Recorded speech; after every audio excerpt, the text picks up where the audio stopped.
Very much for joining us on such a rainy occasion and for braving the secret entrance to this building. My name is Alex Simikov. I'm the Senior Research Fellow for Energy and Environment at Policy Exchange, the UK's foremost public policy research institute. It's our privilege this morning to host a discussion on Britain's nuclear future alongside the very people who will be forging it. We have an incredibly ambitious goal in this country, an essential goal in this country, to achieve 24 gigawatts of nuclear generating capacity by 2050 as a foundation not just of our net zero commitments, but more of all, our energy security plans. When we first began developing this panel earlier this year, after a summer lull in progress, there were some questions as to the pace and capacity to pull off those plans. So we called it Big or Small, Can Great British Nuclear Handle Any at All? We're very pleased that over the ensuing weeks and months, there's been great strides of progress that have been come forward for Britain's nuclear strategy, and that we have the opportunity to discuss them today. Not only has this government invested an extra £341 million into Sizewell C, the operation has also opened up to private investors for the first time. And even more exciting potentially is just this very weekend, the Minister very kindly saved the announcement for this very panel. We've announced a short list of 6 companies that'll be proceeding to the next stage of the SMR competition. Our panelists this morning will first open the floor to speak to their progress and their work in the sector. We'll then have a panel discussion, followed by a Q&A to close the morning by about 10 a.m. It's my pleasure to introduce Julia Pike, Managing Director of Sizewell C, Alistair Evans, Director of Government and Corporate Affairs for Rolls-Royce. I would also like to thank their companies for sponsoring this morning's proceedings. Laura Sands is Non-Executive Director of SSE Transmission, Adam Berman, Deputy Director at Energy UK, and we're especially grateful this morning to have Andrew Bowie, Minister for Nuclear Networks for the British Government. Thank you all for being here. Julia, if we could pass it off to you and let us know about the critical work your team is doing. Yeah, sure. So, well, thank you to Policy Exchange for hosting us on this beautiful morning, and thank you to the Minister for being here so very early. So, the title of our event, Big, Small, Can British Nuclear Manage Any at All? You won't be surprised to hear that my answer is yes. Yes, we can, and I'll describe to you the progress that we're making. And progress for us is progress for everybody. You know, the nuclear industry is one industry. It has, sort of broadly speaking, one skill set, and we all progress together.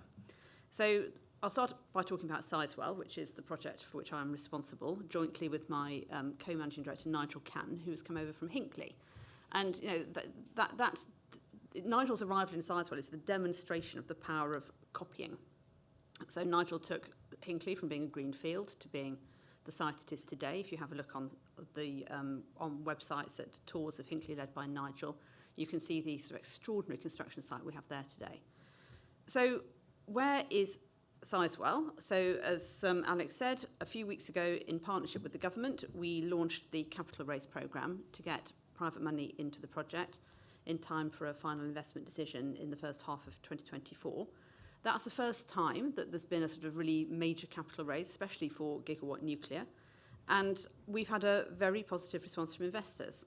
So I can't say too much about it because everything is subject to non-disclosure agreements, as you'd imagine.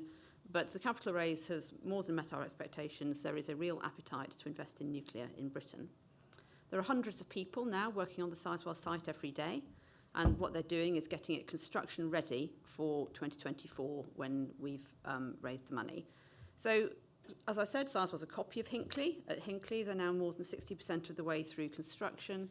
Over the last couple of days, I've been sent fantastic pictures by Stuart Crooks, who's the managing director at Hinckley, where they've connected the tunnels. Last night, they put a major structure in place in order to lift the roof on. I mean, it's an amazing piece of work. To give you a sense of scale, and the number of people involved in delivering it, since about 5 o'clock this morning, around about 10,000 workers will have arrived on site at Hinckley.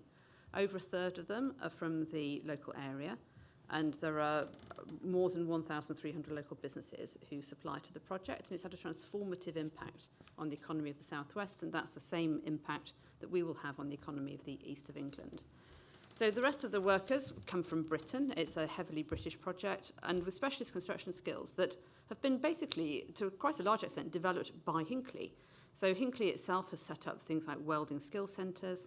It's heavily invested in the National College for Nuclear. Hinckley's trained over 1,300 apprentices. And these are all people who will go into the future nuclear programme. These are all skills for the rest of the 24 gigawatt programme.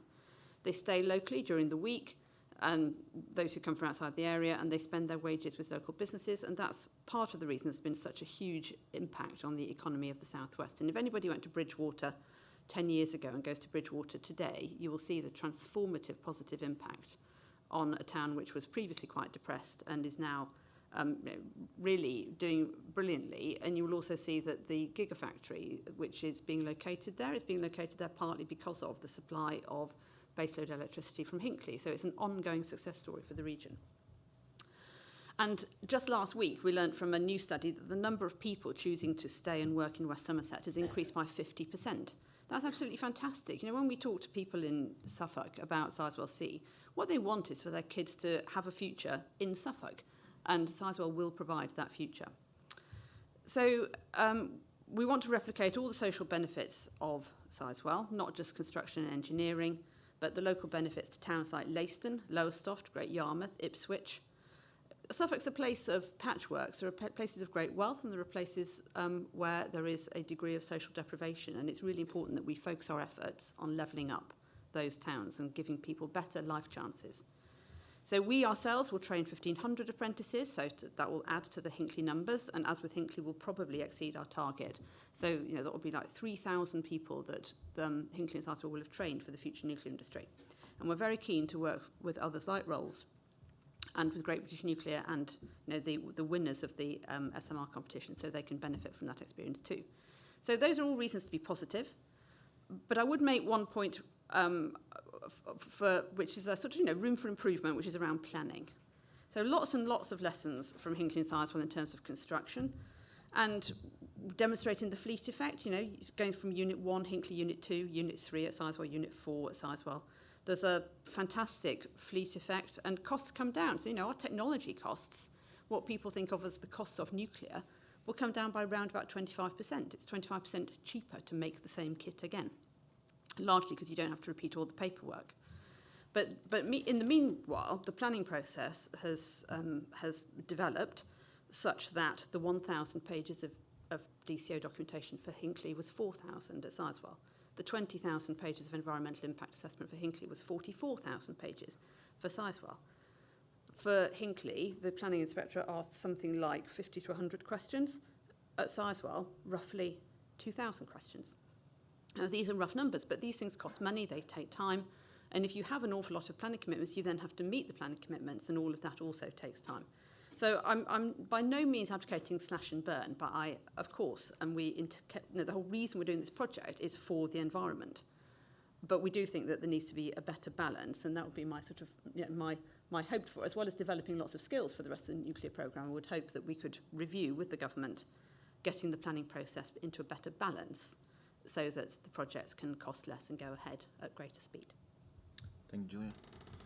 Alistair, how are things on the small end of the spectrum? I'll mirror Julia's model and start with the positive and end with a bang. No bangs. No bangs.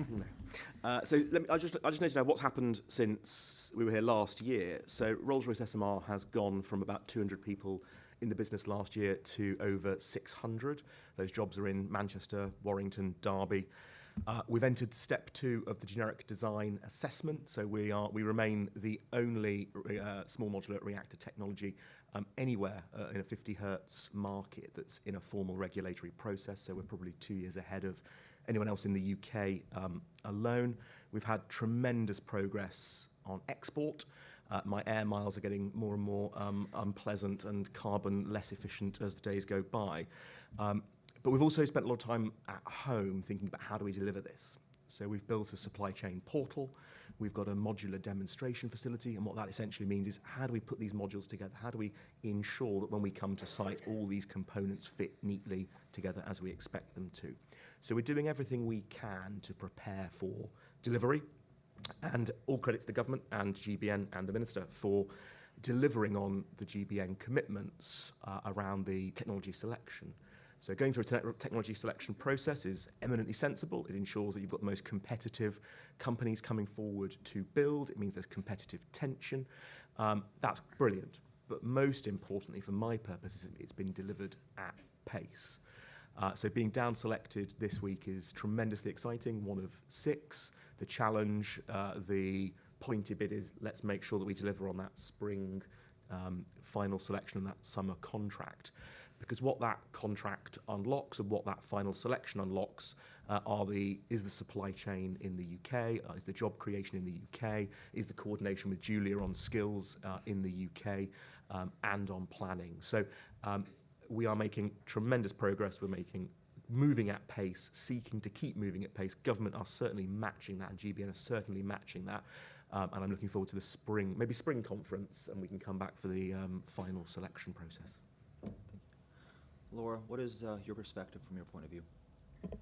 So I am not a nuclear expert on this panel, and I'm sort of, thrilled to be with experts. And I have to say, both the SMR program and also the nuclear program, this is a real industrial strategy, and it's really building a long-term supply chain, skills, and capability that will be exportable. So I have very, very sort of strong positive views about what the UK is doing in terms of building that. But one of the problems about the energy sector is it's a sort of zero-sum game. Are you a nuclear person or are you a wind person? There was this great battle between wind and solar at one point. We need it all. And so absolutely, it is not nuclear or renewables. It is the whole portfolio and actually how they all blend together. But I would want to push back a little bit on how we look at, let's say, meeting our 2035 targets and how we do that. So firstly, we really do need to look at a sort of hierarchy. And the hierarchy I would put down to deployability and time to deploy, cost, and certainly domestic security. We don't want to be sort of constantly sort of moving around sort of Putin's prices, etc. So the first thing is energy efficiency, which I think is absolutely crucial. The second, from deployability and cost, is certainly renewables. And then we need nuclear as well, absolutely. But I do think that when we're talking about the deployment of sort of nuclear large, big projects, we've got to do that in a hierarchy of time, cost, and actually feasibility when it comes to, Julia's quite right, about planning and about those sorts of tensions. When it comes to SMRs, I'm absolutely fascinated by this. I was very much involved when Andrea Ledson was talking about this in the sort of 2013, 2014. And I think that this issue about miniaturizing our energy capability and generation is very, very exciting. And it also creates an easier sort of deployment pathway. I don't know about cost, but that I'm sure we'll come to later. But the other thing we've got to be clear about is that this is a system. It's not just about generation. And I was very pleased about Rishi's statement about transmission and grid planning, because I think that's going to be absolutely crucial. So what we've been doing is we've been building farms with no roads to them, right? So that has been really useful. So hopefully we're going to correct that. We also need to look at the whole issue of storage. And that really unlocks a lot of value and creates actually sort of in many ways firm power out of renewables. And I just will finish with an analogy on the whole storage thing. Before we had refrigeration in food, we lost 60% of food. So what is refrigeration in energy terms? So we've got frozen food, long duration storage, hydrogen. These are the long duration storage vectors. EV cars, by 2035, we will have the equivalent of 2 nuclear power stations of capacity in our EV fleet. So let's unlock that as well. And when you look at those storage vectors, they come in different sizes. They're going to be absolutely crucial.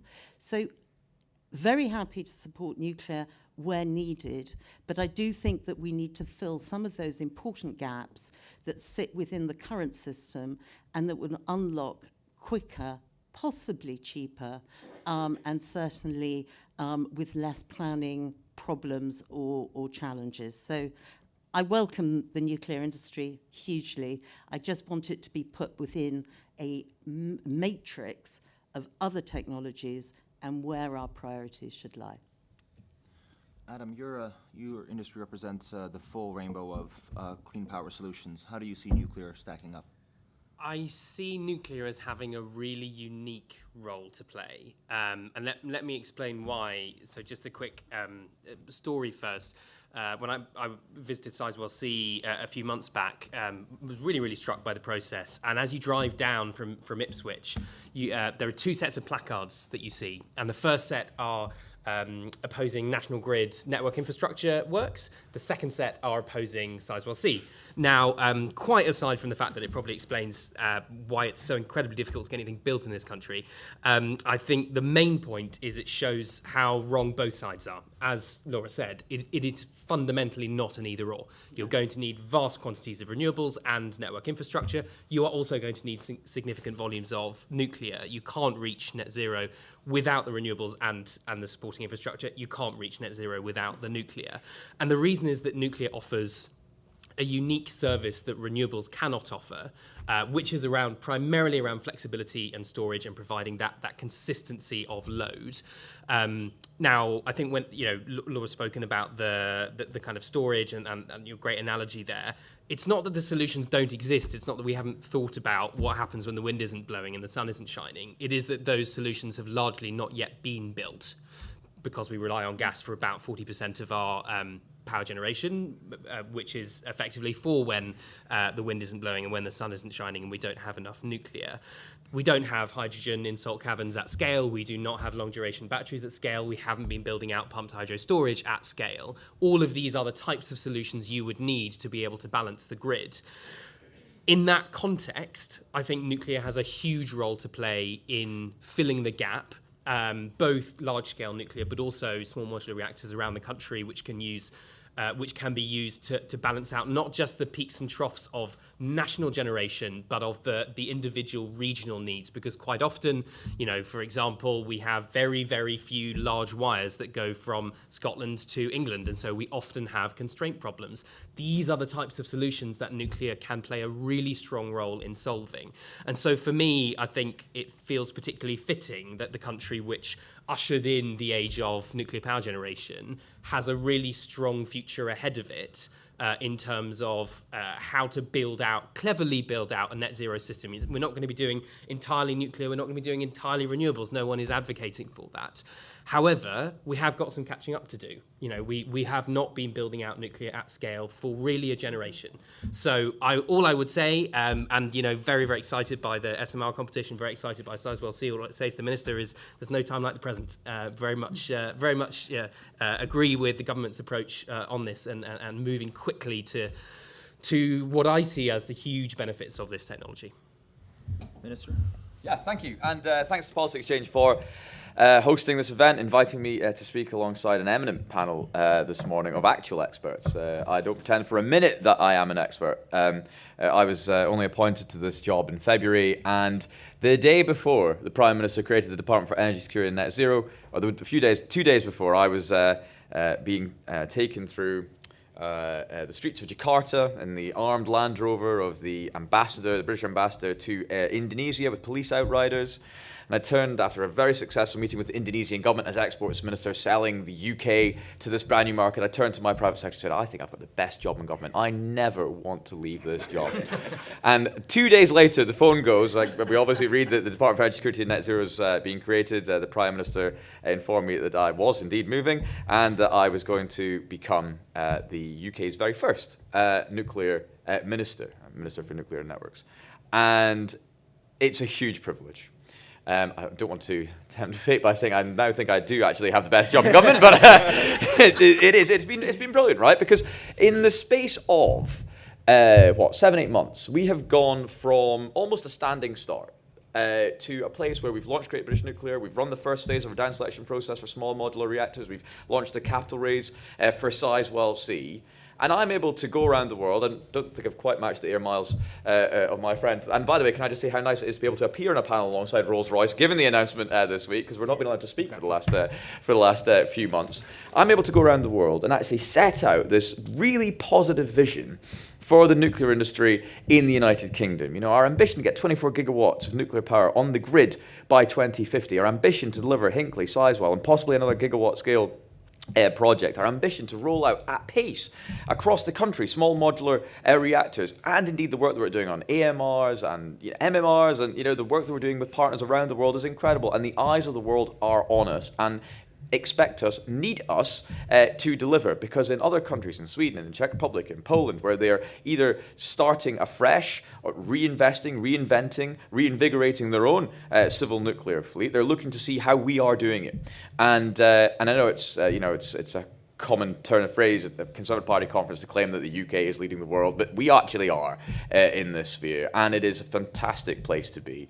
I love representing, challenging, working with, prompting, pushing, sometimes holding back the nuclear industry. It has been a great time to be in the department doing this job. I am so confident that we will deliver both big and small nuclear generating capacity in the United Kingdom. I say that because I'm inspired on a daily basis by the people that work in the nuclear industry in this country, both at official level within the department I'm privileged to serve, and indeed in the industry, whichever company they might be working for or representing. I've been so inspired by some of the young people who are getting into the industry. Some of the most inspirational people I've met have been apprentices working either for EDF or Rolls-Royce or whoever else you might care to mention. So the future is bright for nuclear in this country. We are determined to ensure that the regulatory frameworks are there, the foundation are built, so that these great companies who are set to employ tens of thousands of more new people in high-skilled, high-wage jobs for decades to come, generating clean, secure, reliable power for this country for generations to come. I think my enthusiasm for this particular industry, this particular portfolio, I hope it shows, and I'm very pleased and proud to have done my very small bit to have helped the UK reinvest and reimagine, reinvigorate and restart our nuclear industry and take us forward into this new nuclear future. So yeah, thank you very much. I'm very happy to take any questions. Thank you, Minister. I'd like to build on Julia's points about the regulatory and permitting environment. We've had this swelling of regulatory burden to now 44,000 pages of environmental impact assessment. Yet despite that work, there was an allowance for a legal challenge against the development consent order, claiming that the 44,000 pages was not enough environmental impact assessment. How do we balance a fair and impartial court system with certainty for investors who are looking to make a massive and a very long-term investment in our nuclear sector? Yeah, you got to think it's rather ironic how many trees were cut down to actually, create that 44,000 pages of. Look, I mean, there are still live legal proceedings ongoing right now, so I don't want to get drawn too much into that particular instance. But I think that you'll have seen from, if you look beyond the headlines, right? I think it's really important that we do that. The Prime Minister announced last week the move to 2035 for the ban on the sale of new petrol and diesel cars, and indeed the changeover from oil and gas boilers. Beyond the headlines, what he was saying on the grid, on capacity, on planning, on having a spatial plan. The Chancellor yesterday saying much the same thing. We need to get the planning, the regulatory, the permitting environment right in this country to allow investors to come forward and with certainty help us build the infrastructure that we're going to require if we're going to meet any of our targets, be that a net zero target, our 24 gigawatt target, or anything else.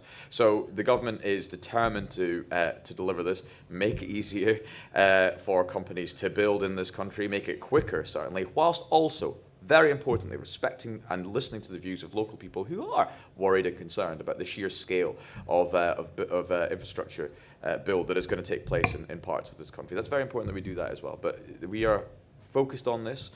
I have to say, it's a little bit daunting as a junior minister to know that the Prime Minister personally is taking a very keen interest on the network side and indeed the nuclear side of my portfolio, because he desperately wants to deliver in this regard for the country. So action is underway right now. Julia, where do you see room for improvement in the process? Well, I think it's, as I said, and as the Minister just said, it is very important that we're fortunate to live in a country with the rule of law. It's important that the communities which are going to host the infrastructure see benefits from the infrastructure and are properly consulted. But I think that we need to look at the detail. I don't think there are sort of big changes that are needed. I think there are small changes which are needed to get a better balance between a sort of a swelling process and getting things done in a way which is quicker and more cost effective given the scale of the challenge ahead of us. And to Laura's point, these planning issues are not particular to nuclear. Mm-hmm. I mean, to Adam's point, they're the same planning issues which are faced by the national grid. So the combination of a high regulatory burden and then a judicial review process which can run on is quite a high hurdle for everybody. And it's return every now and then to what Germany did, which is when it needed to connect its LNG ships last year in Wilhelmshaven. It did two things. It reduced the scale of environmental impact assessments, and it reduced its equivalent of judicial review to once through the courts. So that was an emergency measure in the face of war in the Ukraine and the coming winter. I'm not specifically suggesting that, but by doing that, they reduce installation time for their LNG ships from 10 years to 10 months. And if you think about how much time and money that would save consumers and taxpayers, then I think it's something that we should look at, about that balance. Could I sort of, I'm absolutely really excited that about what Julia's been thinking about at Sizewell. So I'm also chair of Green Alliance, and so very, very concerned about biodiversity, the environment, and all of those aspects which actually people on the ground really, really care about. So it is very, very important to get that balance right. But a while ago, Julia, you were telling me that actually you could also support the resilience of water scarcity in East Anglia, that there are lots of other benefits. And I think sometimes when we look at infrastructure, we just see the infrastructure itself rather than look at some of the additional benefits that we can get. So water security. What's fascinating about transmission lines is that they're actually taking some of the most sophisticated 5G across all those transmission lines. Why are those not accessible to local communities, particularly actually in Scotland, where your communities don't have it? So we look at these things in silos and not see some of the wider benefits. But coming back to EDF, I admit I'm half French, right? So in France, it's a very much clearer proposition, and I do think the government and the regulator have to think about this. They just throw money at it, right? They throw money at communities. And they absolutely have a very, very different approach. Now, what ends up happening is the actual deployment of the infrastructure, like HS1 from Paris to Calais, happened 7-8 years quicker than from London to Dover. And that was because they threw money at this, they got it quicker, and actually the whole system costs and the opportunity costs were cheaper. So we've got to actually think about the cost of some of this, but not forgetting that actually the public, they love nature. They really care about biodiversity. They care about where they live. And what we need to do is to design our approaches to infrastructure around those needs, but also ensuring that we get it done in time. And I don't think it is a balance that we can't make. I do think we can learn a little bit from the French. So EDF, there you go. Your challenge. Sorry, can I just jump in there? On that, one of the first meetings I had as a minister was when I was sent to Paris to meet my French counterpart, given how closely we do work with the French, EDF in particular, in delivering civil nuclear here in this country. And I sat there and I said, we've got great plans. 24 gigawatts of nuclear power on the grid by 2050. We're delivering Hickley, Sizewell, and probably more so 6, gigawatt scale reactors. We're doing 14. And that sort of put me on my place in terms of the ambition of a nation of this nuclear fleet. But you are right. And on community benefits, yes, we are just closed a consultation, which we're going to be responding responding to in due course. It's absolutely right that these communities, these parts of the country that are being asked on behalf of the nation to host these critical infrastructure projects are recompensed in an adequate fashion, and we need to get that right, and that's what we're doing. We're working on that just now. Almost do more than you think you need to, Absolutely, just because of the cost. 100%, 100%. Speaking of the French, I'd like to steal an anecdote from someone on the panel here. Asking the Minister of Energy in France whether they would be interested in hosting a competition for an SMR or new nuclear development, they were laughed out of the room. Why would we do that? We have a French nuclear champion. We're going to go with our own. Here in the UK, we have now a roster of 6 in the downstream selection. We do also have a homegrown nuclear champion that is about 2 years ahead in the regulatory process. Yeah. How do we find the balance between fostering that competition, attracting foreign capital, while at the same time having a pace and a decision to actually get a project over the line? All right, okay. Look, competition is good, right? You add competitive tension, you bring out the best in these technologies, you bring out the best in these companies, you challenge the assertions of the companies to demonstrate that they can achieve what they claim to be able to. And I think that in this way, the British public, this country, will achieve its goal of getting small modular reactor technology that works for Britain at the best value to the British taxpayer. And so I think the competition, the process that we're running right now is the right one. And we do champion our domestic nuclear champion. You know, we are working with them to export Rolls-Royce SMR technology around the world. We've given around £200 million in terms of research and development funding to Rolls-Royce, and we want to see them succeed as a great British company. But when it comes to domestic small modular reactor technology, we need to work through this process to find technology that is best for Britain, and Rolls-Royce are through to the final 6 alongside 5 other fantastic companies, and that process will see its way through. But we've seen, you know, let's look at defence procurement, for example. You know, we've seen what happens when one company gets awarded a contract in a non-competitive process, cost spiral, you know, and it leads to bad end result for the government, for the taxpayer, and for the nation. So I think this process we're running is the right one, and what other countries choose to do with their technology and their selection processes is entirely a matter for them, but we're doing the right thing for this country. And if I can just maybe just add to, so the other point is that 25% by 2050 or 24 gigawatts, it is a huge number to get after. There's 6 gigs installed today. There's a further 6 with Hinkley and Sizewell. It is a huge challenge. So much as my shareholders would like me to sit here and say, we will go and do it all, we'd like to do a meaningful amount, but there's going to have to be a breadth of technologies here in the UK. And it's right that it's run as competitively, a process is run as quickly as possible. The UK's got a very different approach to delivering. The only thing I would say, though, is that, I mean, I was over at a thing called the 3 Cs initiative, which is particularly the Balkan countries, and last year there were 10 prime ministers and presidents there. I was the only person to talk about SMRs. This year, 4 of the prime ministers and presidents who stood up said we will be the first to have an SMR in Europe.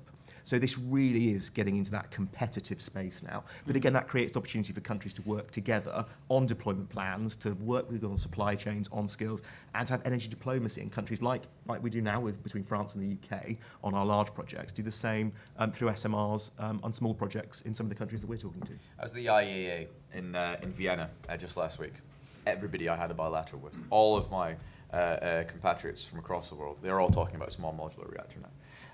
So it's incredible how quickly the debate has changed and the focus that is now on this technology. I think it's a very exciting place to be and time to be in. It is. Folks, I'd like to take it to the floor. If you could please identify your name and organization and keep it to a question rather than a comment, that would be greatly appreciated. We have a gentleman in the middle. Thank you. So, Chris Book from the Nuclear Manufacturing Research Centre. It's a great title for the session. I think it's actually too easy to say what can the government do about it. I'd like to ask what can the industry do to help itself. And my starting point is actually to think about some of the other sectors. If you look at aerospace, for example, the industry came together, they put £500 million on the table. They said if the government matches it, we'll have a £1 billion technology institute. Automotive, the same sort of discussion. Offshore wind, very effective industry council, very good dialogue with government. Set up the offshore renewable energy catapult. So is there more that we can do in nuclear to help the industry help itself, thinking about in nuclear catapult, for example, are there things that can be put in place to provide that support? So I certainly think GBN could act as a convener because, again, Julia's got many hours of experience of going through the planning process, which could provide knowledge, and she can advise on where aspects could be filleted or what could be more efficient. The same on skills, the same on supply chain. So GBN could act as that honest broker with businesses to look at what is the long-term plan for supply chain. GBN's talked about having a national plan for the rollout to get to this 24 gigawatts. And again, you just need to break it down by skills, supply chain, and work out what needs to be done. And then it comes to the challenge of industry. Well, what are you willing to do? So I think there's certainly a role for GBN to do that.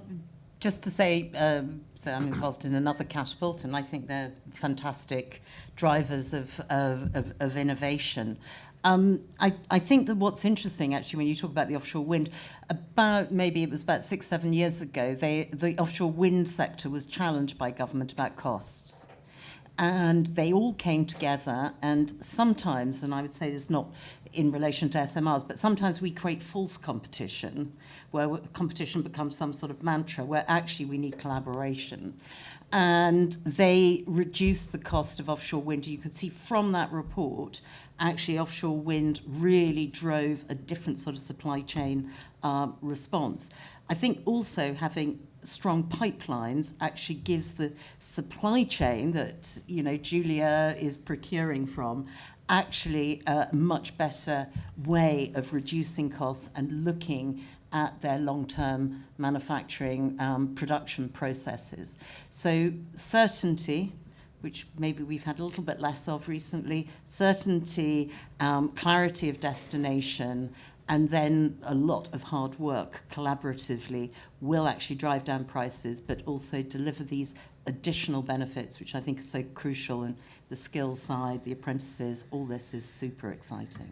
And I'd add that I think it'd be very helpful to have clarity about the relationship between UK content or whether or not cost is the greatest god.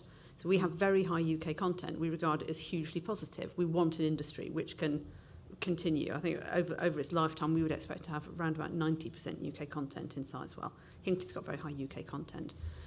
Could it be cheaper if we went to procure more of the power station from somewhere else? Very possibly. And I think that's a societal decision. You know, we have much higher content than offshore wind. That's not a dig at offshore wind, it's just a fact. And that decision, what do we want as a society, I think the clearer we are about it, the more we are going to see much more positive supply chain cooperation in the UK. Thank you. Up front. Thelma Backett from Sutton Coldfield. Why did it take so long for the government to make a decision on nuclear? And also, why in the past did we even consider bringing China into this decision-making process, which is crazy? So surely a UK nuclear decision is far better than going to an external supplier outside the UK where there's a danger you might have a rogue country like Russia or China coming in through the back door.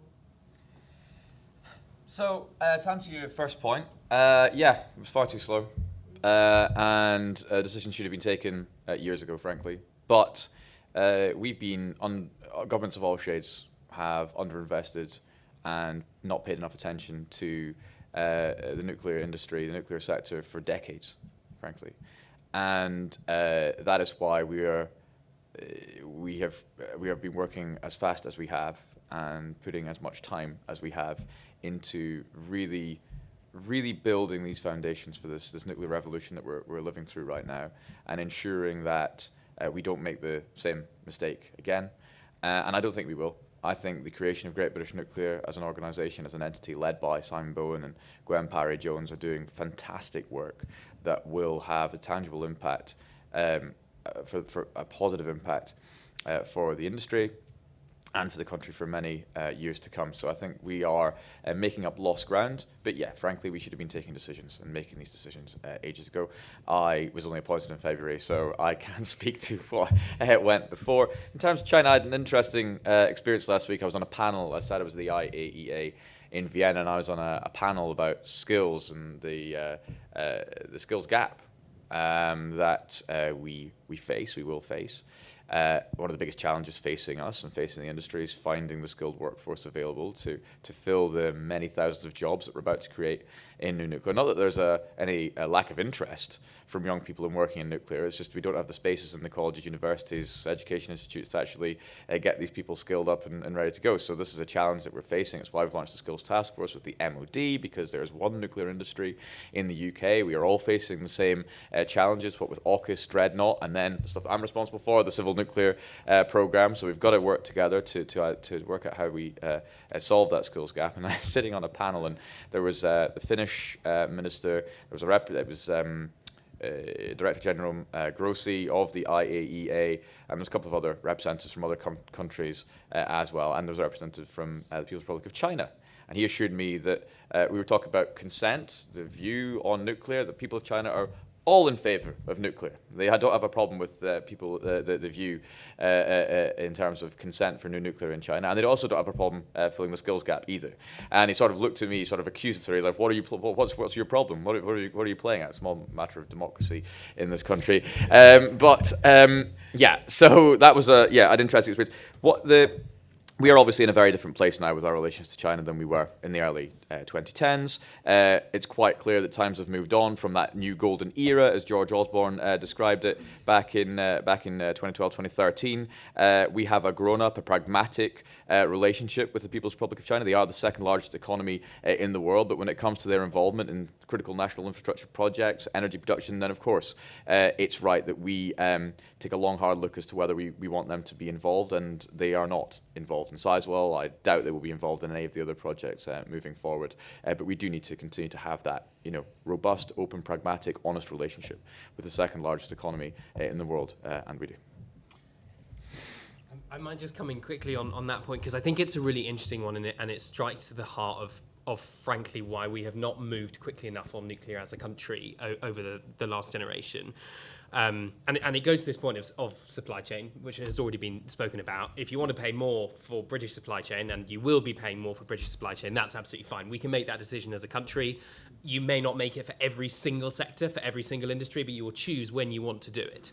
But in the past, we've looked at other countries as well. Some of them have systems of government we agree with, some perhaps less so. Some of them may have quite prosperous nuclear programs, which are quite technologically advanced, that you may want to discuss that with. And when we come to large-scale nuclear, there are not lots and lots of countries that are building large-scale nuclear at scale. So again, you have to be quite selective.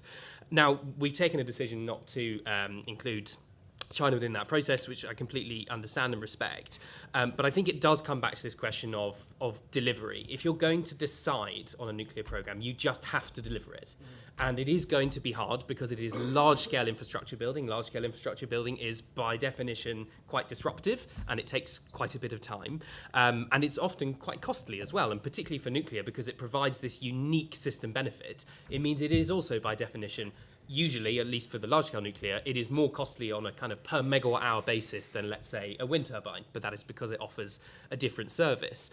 And, as I think has been mentioned, the renewables companies, developers that I represent, they have much less of an obligation on local content. And we have parts from all over the world. We have minerals from countries that frankly have processes that we may not like. And there's a huge process of diversification in supply chains and making sure we have a robust supply chain. But at the end of the day, if you're going to decide on this program, you have to just do it. And for me, I think the interesting example of where this has really, really been shown up is during the height of the energy crisis, when prices reached ridiculous levels sort of last year. I think I would have been really grateful if we had had more large-scale nuclear producing. Let's say the strike price for Hinkley seemed exceptionally good value, given how expensive global prices got, and therefore how expensive our prices got. So you sort of feed through all of these little bits, and you end up at the end of the day having to say, if you're going to do a nuclear program, let's just do it. So could I add a bit? I mean, to your point, if Hinkley had been on during the gas price crisis, it would have saved consumers around about £4.5 billion a year. Mm-hmm. So what costly means is sort of very much a question of context, what anything else is costing from time to time. I think with Sizewell, it will cost a lot of money to build Sizewell, but when it's on, it will save consumers around about £30 to £50 a year on their household bills. It is literally cheaper to build Sizewell than not to build Sizewell, although the amount of money that is taken to build a piece of big infrastructure will be high, because you're building a massive amount of electricity generating capacity in one small space. Although they look big, it's tiny, tiny land take in comparison with any other way of making that electricity. And I'd also just like to add about the government's decision-making on sort of who does it want in. The government's made a very positive decision for Sizewell, so the government is now the 50% owner of Sizewell. I really welcome that. I think it's great. There's a very clear decision, which is that the government's got 50%. EDF will keep around about 20%, so it's obviously very important to us to have a long-term, very positive relationship, in particular with our sister station Hinckley, and then bringing in additional capital from elsewhere. As Adam says, there's lots of experience around the world which we can benefit from. And if we leave aside the question of ownership and involvement in our national critical infrastructure, global warming is global. I am personally extremely glad that China and Russia build nuclear power stations rather than coal. Mm-hmm. Yeah. Can I just pick up on Adam's decide and deliver point again? Because you asked why didn't we just get on with it. So I worked on the large project in that 16 gigawatts by 2025 phase. That was a developer-led model. I'm bringing a project forward, government will consider it. And I remember Director General saying, when we were shutting down that business, we were saying, well, what happens now? And he said, well, it just hasn't worked for you as a developer. But you're losing potentially 3-6 gigawatts of power. Where's the accountability for that? And it feels like that accountability, that working with government has really shifted with the investment in Sizewell, with the commitment to SMRs. That accountability has really stepped up with government wanting to work proactively and appropriately with industries to deliver on these targets. It's no longer me bringing forward a pitch and you deciding is it the right thing or not. It really is bringing that accountability to bear on both parties. Absolutely. I can disagree with anything that's been said already, but on energy bills and the impact on prices, I mean, you don't have to look at Finland as an example. Yeah. Electricity bills in Finland are 70% lower than they were before they brought on their new nuclear power plant onto the grid. That's a direct result of having a new nuclear reactor generating cheap, reliable power for the Finnish people. 70% lower. Imagine what that would have meant last year in this country if we'd had Hinckley or Sizewell online. Yeah, and it's also hugely reduced its reliance on Russia. Yeah, so absolutely. it's cheaper with massively greater energy security for Finland. Yeah, absolutely, and that's something that we haven't really discussed thus far on the table. But again, when I'm the reason, one of the reasons that I'm going to Czechia, Poland, so I was at an energy security conference in Warsaw just a few weeks ago. It is energy security, it's energy independence from Russia that is, as well as the incredibly important debate over reaching net zero and reducing our emissions, that is driving so many of these countries to talk seriously, to invest heavily in new nuclear, because they realise that it is the only way that they're going to wean themselves off of a reliance on Russian oil and gas, and indeed create the new jobs they need to also bolster their economies in the process. So, yeah. To the floor. Gentlemen. Thank you. I'm Abdul Mateen from the Isle of Wight. The Conservative Party has been the pioneers of nuclear power. Lady Margaret Thatcher, she fought to get nuclear power against a very angry public who don't like the waste that nuclear power generates. Has the public anger eased over the years, and is that going to worry anybody now as it did in the past? Thank you. So for the first time in a generation, nuclear power is seen as a net positive by in every demographic, in every nation region of the United Kingdom. So it is seen as a positive for exactly the reasons we talked about this morning, because people realise there's going to be no net zero without nuclear. People also realise that if we want to be genuinely energy secure and independent, that nuclear power is the way that we're going to be able to deliver that. So yes, it is seen as a positive. I'm not going to say that we don't continue to have to make the arguments. Of course we do. We cannot be complacent. But now is a moment that we must grasp. And I think the industry, the nuclear industry, having had seen false dawns in the past, realises this. We've got to keep public opinion where it is right now, and we do that by demonstrating that we can deliver, that we are creating those tens of thousands of good, high-skilled, high-wage jobs, that this is driving towards net zero, and that we're no longer going to have to be reliant on hostile foreign actors like Vladimir Putin for our energy supply. So yes, nuclear is seen positively within the eyes of the British public. Julia, you've done some polling on the matter, I understand. Yeah, so, I mean, very much as the Minister says, our experience is not that we have opposition which is per se anti-nuclear in any significant numbers. Where we have people who are opposed to the project, it's largely on the matter of construction disruption. Yeah. So we do a lot of polling. Our last ICM poll of the local area was 61% people in favour, 24 against, which is sort of extremely positive for a project which has yet to deliver all of the local benefits that we will. And to the Minister's point about Finland, in Finland, once Olkiluoto turned on, nuclear favourability is sort of up in the 70%. And it's branded Finland's Greatest Climate Act. It's extremely popular because it's brought energy security and lower bills. So I think on the whole, the anti-nuclear movement is diminishing, although we do always continue to make the case. I do think we've just got. I mean, I totally agree, and I don't think that we have managed waste extremely well. The issue is, I mean, we've also got to recognise there is a cost to it, and I think it's probably about 60-70% of DESNZ's overall budget, looking after decommissioned nuclear waste. So it is a cost, but it has been extremely well managed, and it's a big responsibility when it comes to the overall safety of projects.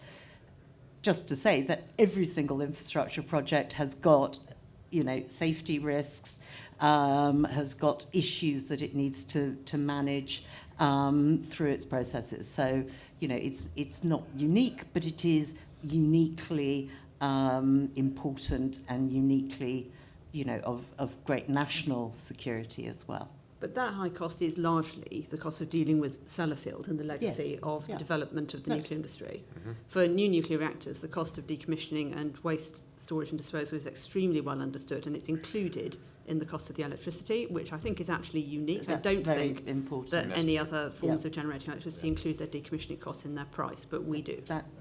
And if we really also, Finland is a fantastic example on so many fronts when it comes to nuclear, but they've just opened their and are now receiving fuel into their geological disposal facility. And we will be doing the same in this country. That is the way that we're going to be doing with waste in the years to come. Gentleman in the back. Thanks very much.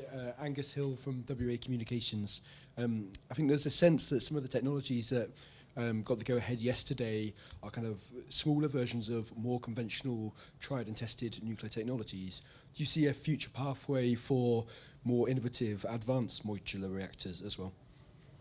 Yes, 100%. This is the beginning of a process, not the end of a process. Yes, we're talking about SMR right now in this selection process, but the government is already working with partners in this country and around the world on research and development into advanced modular reactors, further technologies that are coming on stream and being developed around the world at great pace. Actually, right now, it's an incredibly exciting moment to be involved in nuclear, and of course, we will be bringing a route to market for these new technologies when they are proven, and when we can see a way to delivering them. Yeah.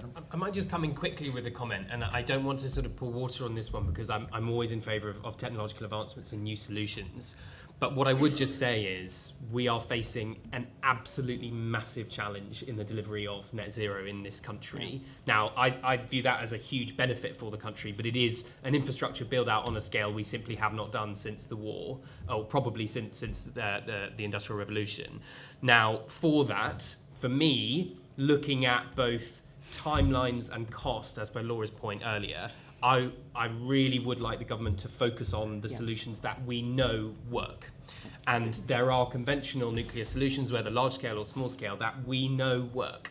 And I do think, whilst it is interesting to think about these technologies, and they absolutely could have a role to play post-2050 in that net zero energy system, it's worth us focusing on the solutions that are workable today. Absolutely. It's time to market, replicability, deployability, and acceptability. And all of those are really, really important. And so you bring in very new, novel ideas, and you've got resistance through all 4 of those key criteria. Minister, as we look to close the panel, we look forward to having you here again next year to discuss the tremendous progress we've made. What do you hope to share with us over the next 12 months that you hope to accomplish? A general election win would be number 1 on the list, I think. What I hope to accomplish, well, we'll have awarded contracts in the small modular reactor program, and that is the aim. Look, I mean, talked about move slowly. Why were decisions not taken when they could have been? Why were we underinvesting? And we launched Great British Nuclear in July. On the same day, we launched the small modular reactor down selection process. We're in the first few days of October. We've already completed phase 1. We'll have finished phase 2 by the spring, and we'll be awarding contracts by next summer. I'd say for government, that's pretty damn quick. So we are working very fast to deliver for this country. And as I said, it's a very exciting time, and I look forward to be sitting on a panel maybe next year with Policy Exchange, talking to the winner of that contract. Winners of that contract. Thank you. Thank you very much, Minister. Thank you very much to our esteemed panelists and Rolls-Royce and Sizewell for making the event possible. Thank you to all of our guests. We hope you can stick around here at Policy Exchange for a great lineup, and we look forward to seeing you again soon. Thank you. Yes.